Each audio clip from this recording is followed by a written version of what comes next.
Saudações alvinegros, caros amigos santistas, Alexandre com vocês aqui, canal Santos Gol, esse dia 6/5/2022, dia após vitória importantíssima do Santos lá no Equador contra a Universidade Católica. Beleza, meus amigos? Então, tô aqui hoje para fazer um videozinho para vocês aí, e recordar algumas coisas que eu já falei aqui no meu canal e coisas que eu já falei também lá na Live Santos TV, um canal que a gente participa já tem algum tempo, beleza? E andei falando algumas coisas lá, onde eu quero mostrar para vocês o porquê o Santos saiu com esse resultado e porquê, apesar de a partida não ter sido magnífica, não ter enchido os olhos, eu acredito que a gente pode ter aí conseguido resgatar, recuperar e até mesmo descobrir novas opções dentro do elenco. Isso pode ter estar abrindo caminho para que a gente consiga algumas resoluções, algumas soluções dentro do nosso próprio time, tá certo? Eu tenho algumas convicções sobre essa partida. Fizemos um pós-jogo ontem bastante duradouro lá na Live Santos TV, né? E eu quero vir aqui defender alguns comentários que eu fiz e algumas ideias que me ocorreram em algumas situações e mostrar para vocês também o porquê eu acho que a gente pode ter conseguido aí algumas e importantes soluções ou até opções dentro do elenco, certo? Eu vou mostrar para vocês aqui, vou tentar mostrar para vocês, tecnicamente ainda estou com alguns problemas, algumas deficiências, mas vou mostrar para vocês a partir de agora o que de fato a gente pode visualizar nesses meus pensamentos. Ok, pessoal? Acompanha aí. Voltando aqui, quero mostrar para vocês aqui o seguinte, tá? O Santos ontem ele jogou com duas linhas de 4. O Santos ontem ele jogou num 4-4-1-1. E eu vou mostrar isso para vocês, principalmente no primeiro tempo, tá? A impressão que a gente tem, eu vou falar para vocês aqui, tá vendo aqui, ó? Aqui nós temos aqui, ó, Lucas Barbosa, Auro, Maranhão, Bauerman, Velasquez, Felipe Jonathan. Aqui nós temos o Camacho e o Sandri. E aqui fora da área, ó, quem que a gente tem aqui nesse cantinho aqui? Tá um pouco difícil de vocês verem, mas dá pra perceber aqui, ó. É o Pirani, que é o primeiro depois dessas duas linhas de 4 que a gente vê aqui, ó. Só que o Auro tá um pouquinho deslocado aqui, que foi um momento do lance, mas era duas linhas de 4 aqui, tá? E essa foi a tônica do jogo. E o Pirani era o responsável por puxar o contra-ataque. Por isso, e eu vou mostrar depois o porquê, que eu fiz algumas críticas ao Pirani, mas são críticas construtivas. Eu acho que ele poderia ter entregado mais e eu já defendi ele em muitas ocasiões. E eu vou mostrar para vocês o porquê, tá? Então vamos ver a próxima imagem aqui, ó. Comprovando, aqui, ó, a compactação que teve. E um dos motivos pelo qual nós tiramos e saímos de lá com um objetivo. E o objetivo era trazer um ponto, tá? Vamos falar a verdade. Mas isso me dá algumas esperanças. Por quê? Se nós conseguirmos aplicar essa metodologia defensiva e conseguimos encontrar um equilíbrio onde alguns jogadores se destaquem mais na parte ofensiva, a gente vai ganhar jogo. O que importa é o resultado lá no final, tá? Então nós temos aqui, ó, Felipe Jonathan, Bauerman, Velasquez e o Auro. Beleza, a linha de zaga.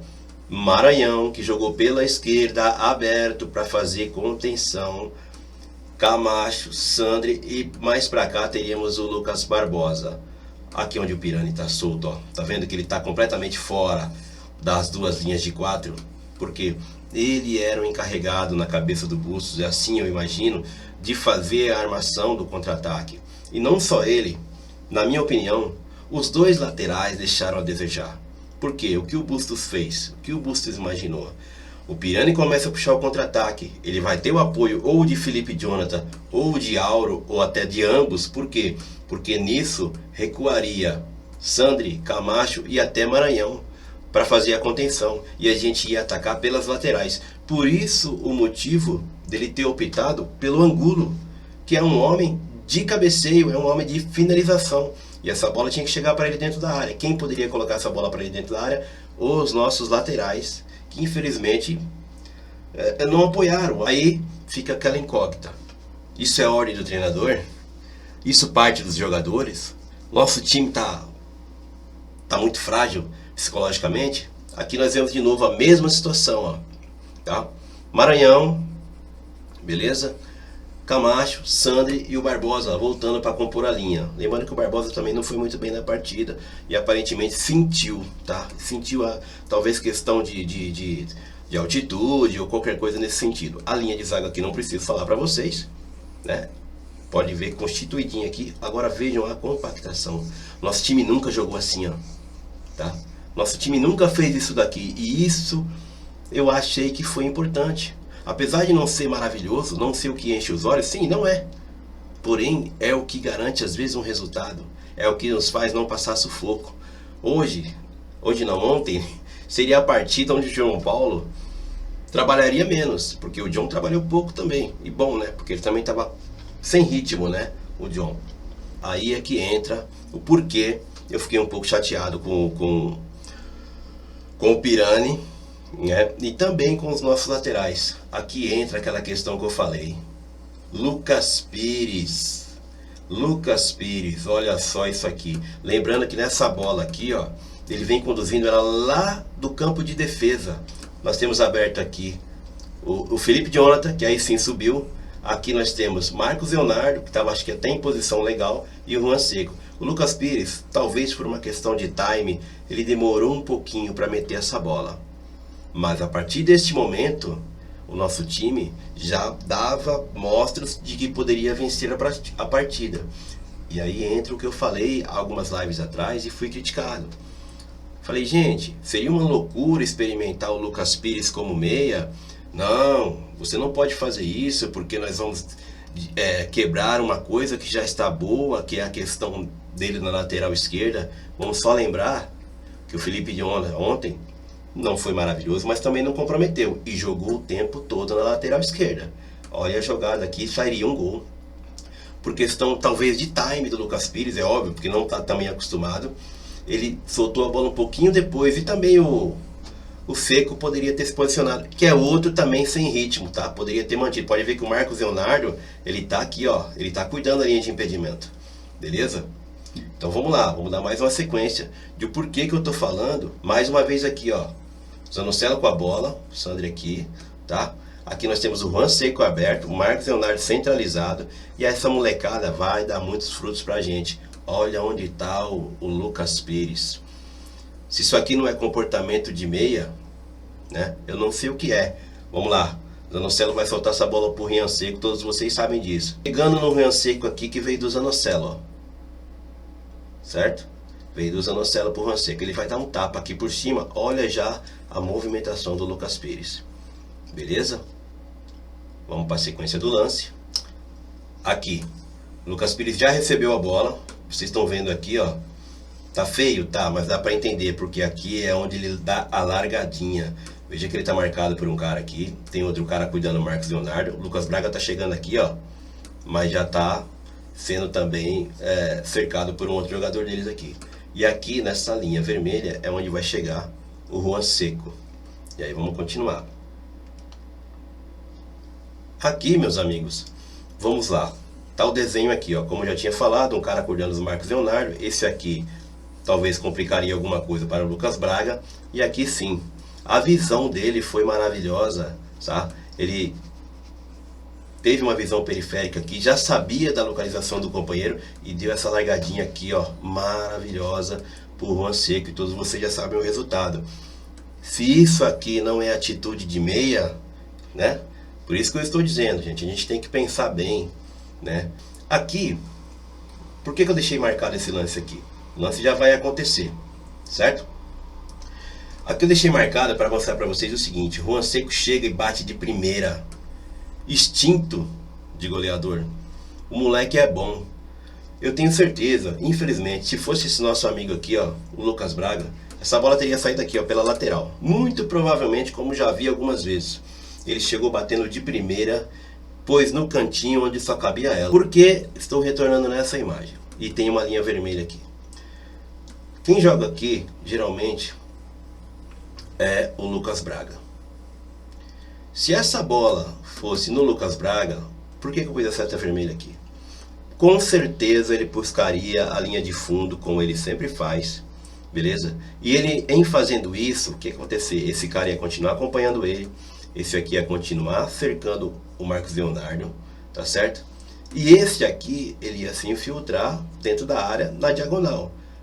Em se infiltrando dentro da área na diagonal, ele cuidaria um pouco do Ruyan Seco e também poderia cortar o passe caso o Lucas Braga viesse aqui e rolasse para trás, tá certo? Então, se a gente não tivesse uma antecipação do Marcos Leonardo pelo zagueiro, ou até mesmo do Ruyan Seco, seria muito difícil, no caso como fosse o Lucas Braga, que provavelmente puxaria essa bola para a esquerda aqui, da jogada terminar feliz. Por quê? Porque estaria composta a zaga dos caras. E ainda levar mais um tempo, tem 3 jogadores dele chegando aqui, ó, né? Então acho que a jogada se tornaria um pouco mais difícil, certo? Então o que acontece? Talvez, se ele chegasse à linha de fundo aqui e esse jogador fosse um outro jogador, ele conseguisse um cruzamento maravilhoso, poderia haver um cabeceio, mas eu acho que se tornaria mais difícil. Então por isso é que eu defendo muitas vezes que o Lucas Pires poderia fazer essa presença na ala esquerda aqui, ó, na ponta esquerda aqui, na verdade, nessa intermediária de meio campo para ataque. Eu tenho certeza que renderia muito mais do que o Lucas Braga, por exemplo. Lembrando que o Felipe Jonathan ontem não comprometeu. E foi como eu falei uma vez. O que é mais difícil encontrar? Um meia ou um lateral? Aí fica a minha pergunta, tá certo? Então, por esses motivos aqui, esse posicionamento do Lucas Pires e tudo mais, é que eu fiquei um pouco chateado com o Pirani, porque eu acho que ele poderia ter tentado um pouco mais disso, um pouco mais desse posicionamento, né? De se oferecer um pouco mais a parte ofensiva, e infelizmente ele não conseguiu fazer isso aí. Foi por isso que eu fui um pouco chateado com o Pirani. Agora, vou mostrar para vocês aqui uma outra situação de um cara que merece, tá? Merece os elogios, porque querendo ou não, ele também fez um gol. Olha aqui na jogada aqui que o nosso goleiro deu uma boa ramelada. Olha onde estava o Bauerman, tá? O Bauerman, ele estava aqui, ó. Veja a linha que ele percorreu aqui, a visão que ele teve para marcar o seu gol na partida. Para mim isso aqui valeu um gol, acho que para todos vocês. Levando em consideração que aqui nós temos mais 2 jogadores da Universidade Católica aqui, ó. Que se essa bola sobra para cá, fatalmente eles fariam o gol. E mais um terceiro aqui, ó. O Bauerman jogou ela para cá. Então isso foi importantíssimo. E eu considero isso aí como um gol do Bauerman. Então, o que eu quis dizer com tudo isso, pessoal? Que possivelmente a gente possa utilizar o Lucas Pires nessa função, ou numa função mais ofensiva de vez em quando. Ou até mesmo tentar evoluir esse tipo de jogada. Beleza?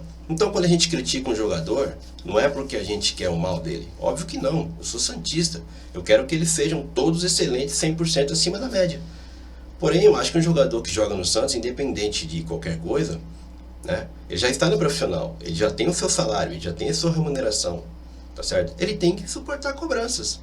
Porque se não for assim, como ele se comportará com uma torcida adversária dentro de um Morumbi, dentro de uma Allianz Parque, dentro de uma Arena Corinthians?